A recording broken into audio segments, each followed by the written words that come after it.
si o sariya ɗo o tabiti si goɗɗo nawni o yehi laftane haray docteur on ala droit landagol mo kalisiɗo yo ñawdumo e nder coggu ko yoɓete kon temedere wo temedere haray gouvernement no fawtanimo 80 haray ila ñande fottande ngo sariya ɗo no fawi e gouvernement ɗaɓɓangol jannguɓe gayniɗen fof golle haray kadi ɓe holli ancien président jo emo foddi e salaire emo foddi e garde corps mo foddi e suudu mo foddi e piiji ko encourage ata ɓe fiye ɓe wono ancien président kono ɗa anndi so a yaltiga laamu hannde kadi a heɓata garde a heɓata ñamete a heɓata ka wona joni ko laaminoɗa noon ita togana memugol ko a jeeya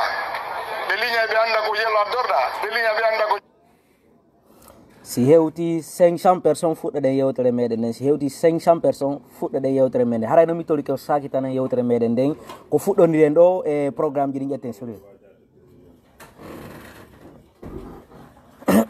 partage en live meɗen moƴƴa moƴƴa e mi faala ɗo yen ɓeydodir moƴƴa anden noon ko innete kon la paire a changé le camp ɓe ɗaɓɓude penale ɗen fof jentoɗe ɗo noon par ce que ɗo ko ousmane gawal tummiyari wondemo ɗo merci beaucoup ibrahima diallo ko winduɗa kon ɗo ko fenade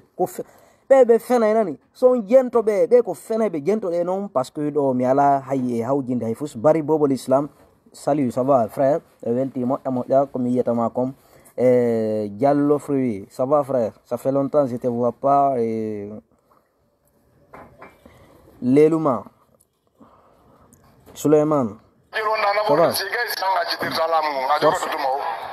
force à toi grand frère merci beaucoup bari bobo l'islam partage live meɗen wallahi miɗe mari ɗo révélation ji tiiɗuɗi ɗe mi addana ɗo hande malaire ji moƴƴa moƴƴa ɗi ɓe heeɓi e muɗum mais tori jama laguine on kala ko wontiro e nder laguine kala ko wontiro e nder étranger e jentoɗo ɗelan hakkille famum komi yewta tan ko partage e live meɗen o mi jonna en ɗo révélation ji ɗon andi mi hawjata few e konko mi hawjata no jeeya ko nafilan ko tawata mi arata mi woola ko mi wowli ka réseaux sociaux ɗon par ce que jama o miɗa andi no woodi makko baɓe won ɓelandarde no woodi almamiɓe won ɓelandarde no woodi kadi responsable ɓe ƴettuɓe retraite neeɓi won ɓelan suivre won ɓelan weltanade innalay mi wakkilo donc miɗe andi kadi programme ji ɗin kadi ko honto mi yewtata goɗɗo hara mi mankali mo mi natale e détail ji makko ɗon kono mi fewta ɗo hande mi yewta ɗo programme ji ɗi andan ɗon hoore mo onon tigui si mi yeetike on ɗi déjà haara woɓɓe moɗon andi laabe ko feƴƴi kon woɓɓe moɗon kadi no wawi arde ɗo fennanmi innalam mi fenay par ce que ɓe anda kamɓe taga ɗon on wawi hawrutude imo wawi kadi faljude kadi kamɓe ɓe waɗi tun goɗɗo ko yewti on ko fenade ɓe anda tagaɗon wa hay nelaɗon falje e banggue mabɓe donc miɗe tori jamala guinon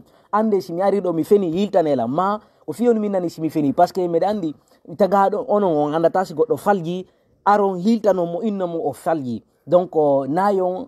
aru famina noon jama on ɗo min anda ko fewndi kon jentoroɗe elan hakkille par ce que mi ala hawjude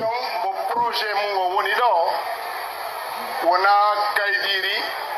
mamadi dumbuya ni wona kaydiri bawuri jentoɗe noon par ce que ɗo mi ala neɓide ɗo on yiiɗo malaɗo on yiiɗo alpha bacar en ɓe fop maɓɓe on yiɓe ɗo kamɓe wonnoɓe ɓe wondunoɓe ɓe fof e opposition mi ari ɗo en jennay ɗo détail ji mi fewtay ɗo e alpha bacar kadi mi yewtamo yewtere kanko tigui mo andi komin wadduno kon mi yewtaymo ɗo kanko tigui ɗo fama ɗum ɗo mi fewtay ɗo kadi e jippoto min yewtira jentoɗe continue yewtere makko no seeɗa wona kaydiri ñande vote on voti en suɓike ɗo haray ila nde ñanden jentoɗe ndi kaydiri na kaydiri wo mamadi wona kaydiri dansa kuruma wona kaydiri porte parole de gouvernement kon kanko ousmane usujiga wonɗo yewtere ɗon wona kaydiri premier ministre on chef de gouvernement monsieur bawour wona kaydiri ceerno wona kaydiri kanko mamadi wo kaydiri ni ko honno ko kaydiri c'est à dire nouvelle constitution ko waɗana ko fi guiné en fof ɓe wii wo guiné o si ɓe laamike si tawi ha yeehi référendum votama o constitution ɗo si ɓe uditani mamadi porte fi o wonu candidat haray hande kadi gila ndeññande mum hande kadi ɗon ande haray transition maayi haray hande kadi wokko démocrate ɓe ƴetti ka leydi meɗen hay bofojo si tawa yahay e bureau ko bureau ɓe waɗanaymo vélo no ƴawra escalier ji ɗe ha tawa mais gouverneur jon ka dow bureau makko ka dow étage makko piiji ko tawata gentoɗe fi honnu kanko mamadi o ala wowlude wallahi mi yewtuduno e mawɓe ɓe wi ilan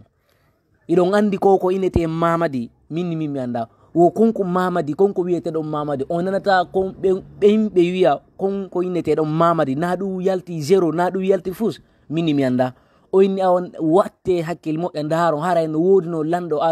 aroyayi ɗo inneteɗon Mamadi hara ko fenowo hara ko sanneteɗon mawbo o yalta salire ko ɗum hiiɗen koko Mamadi waɗi ɗo jaka ko Mamadi yalti jaka ko zéro yalti jaka ko fus yalti fiyonu mi ari wono ɓe ari ɗo ɓe falama no hande kadi imposande ɗo hande kadi ko winete ko nouvelle constitution fiyo jama fof moɗum wawa yade tawta e o nouvelle constitution mabɓe ko ɓe yiɗo par ce que ko kamɓe tu jooɗi windi ɗum ɗo kamɓe jooɗi windi ɗum ɗo ɓe jooɗike c'est à dire ɓe formi hande kadi konno ɓe décidi konno ɓe prolonge ta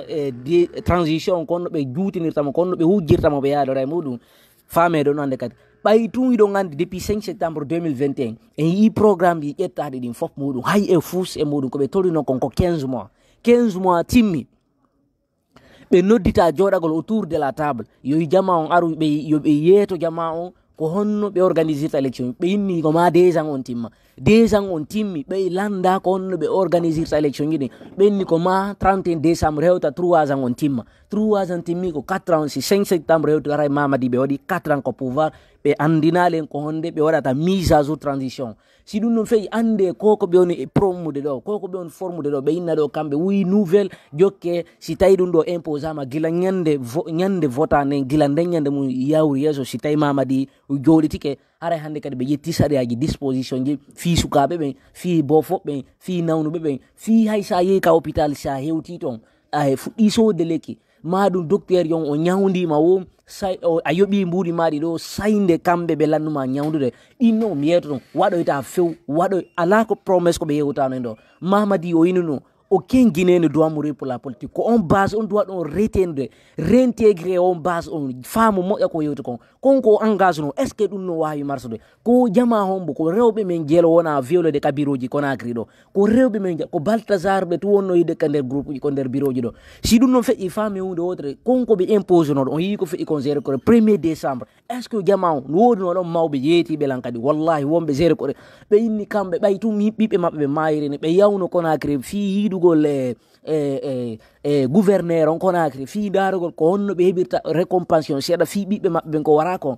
ɓe yehi toon ɓe nanga ɓe inni kamɓe si tawi ɓe yiwali Conakry ko ɗuwe ɓuuri e yawde si ɓe nangitiɓe ɗon ɓe sokayɓe ɗon naala fi ɓiɓɓe maɓɓen ko maayi kon ɗon ɓen ɗum fof e yiiɗo almamiɓe jannuɓe ɓiɗɗo maɓɓe bajjo Conakry ɗo o yehi ha o hewti 22 ans 23 ans fewnu ko Mamadi ari ɗo kon ɗin promesse ko ɓe duwano évitude fof muɗum ɓe ari ɗo ɓe inni kamɓe goto waretake fi ɗum no ɓe ari ɓe felli amma on sagata ɗon almujo wonɗo janngude mo bureau goto majji ɓe warimo ɓe acci bureau makko ko bunɗo ɗum ɗum fof muɗum feƴƴi ko nder saare men Conakry mawɓe yaltali fese muɗen ko réseaux sociaux ji comme bonno yiyani ɗum hande ɓe jooɗo ɗo ɓe enna en yaw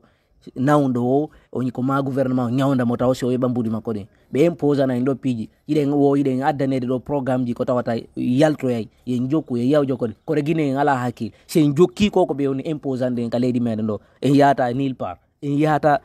ɓe fenino ha ɓe rawni o yi baye maɓɓe ɗe rawni ɓe fenino ha ɓe wonti fenoɓe ɓe fenino ha Allah wondiɓe fenoɓe jama ono jooɗi ɗo no commenta ɗi piiji maɓɓe scandale ji mi yeti kon waton commentre scandale ji si ɓe yehi ton waɗe ko waɗano ɗon kon tuntuɗum fiɗeɓe kaaƴe ma ɗum raɗoɗeɓe woto jaɓum miɗo sukaɓe no yalti ɗo ɗe balɗe argo signal gol pasan mi avertisa ɓe ɗon noon par ce que la plupart wonɓe ɓe hara ko France on ma wonɓe ɓe ara ka ministériel gouvernement to on mi fewta e maɓɓe ɗo mi yewta ɓe si tawi ɓe accali kon komi on noon si mi yii inde on tigri nde yalti few si mi signala e page makko to mi bloque kadi mi bonna kadi few ɗum noon mi avertisi ɗum wata goto aro jabagol ɗi scandale ko ɓe on commente kande leydi wata goto commente ɗum ko piiji ko tawata yaada arda nano sako ñaamo waton tewto ɗi programme ji ɓe ko ɓe on wadde ka leydi meɗen ko yimɓe fenayɓe ni ko yimɓe ɓe numɗa kombo fewtanta gawal lo kamɓe innoɓe candidat ji maɓɓe on ko CNRD Mamadi ko nationalité français mari o renonce nationalité makko ko honno onon wawir ton impose de Mamadi Doumbouya wonu candidat ka leydi meɗen ɗo acce maruɓe passeport ji leydi ni acce maruɓe nationalité acce yimɓe hoolaɓe ɓen ko nder leydi meɗen ɗo hay si o awona aleji sellu ino mari ton Aliou Bano ton Sidia eno sifa ɓen cadre ɓe buyno wodi ka leydi meɗen ɗo hande fottuduɓe laamu muɗum haranaɓe ɓeɗo ɓe organise ta élection wata en habbo jamais enen pullo e laamu ɗum ko sappo meta minne ɗum en tant que en ƴettali cabbi nanguiren ɓe ma guine en fof immi holli yahani ɓe ɓay yawgol kalom na ƴettante ɗum visa enen e laamu ɓuttu dini ko kamɓe tawa waɗi ɗum ɗo yawno ha ɓe accuse ɗum ɗon fof en fof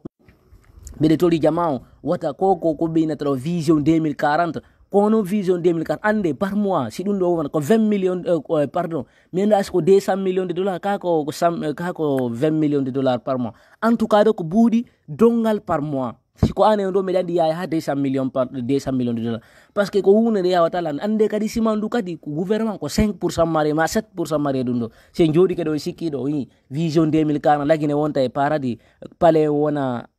ɗum manna jooɗoɗen ɗo aynen ko ɓe waɗata kon kaleri meɗen ko piiji samaka wata en jaɓu jamais ɓe impose anayi goɗɗum go ɓendali konko ɓendunoɗon ɓe jaɓali gollitira wata en jaɓu jamais ɓe warba kadi goɗɗum go ton immoɗen waɗen ka leydi meɗen ndi anden ndi leydi meɗen ɗo koye guine geni na mamadi tun geni na gouvernement makko tun geni ɓi addata ɗo golle projet ko sukaɓe golla siko ɗum ɓe wan siko ɗum ɓe impose non ɓe ala dandude sukaɓe leydi ni kamɓe ko sodugol cuuɗi Europe e soda cuuɗi Amérique soda cuuɗi partout e nder aduna o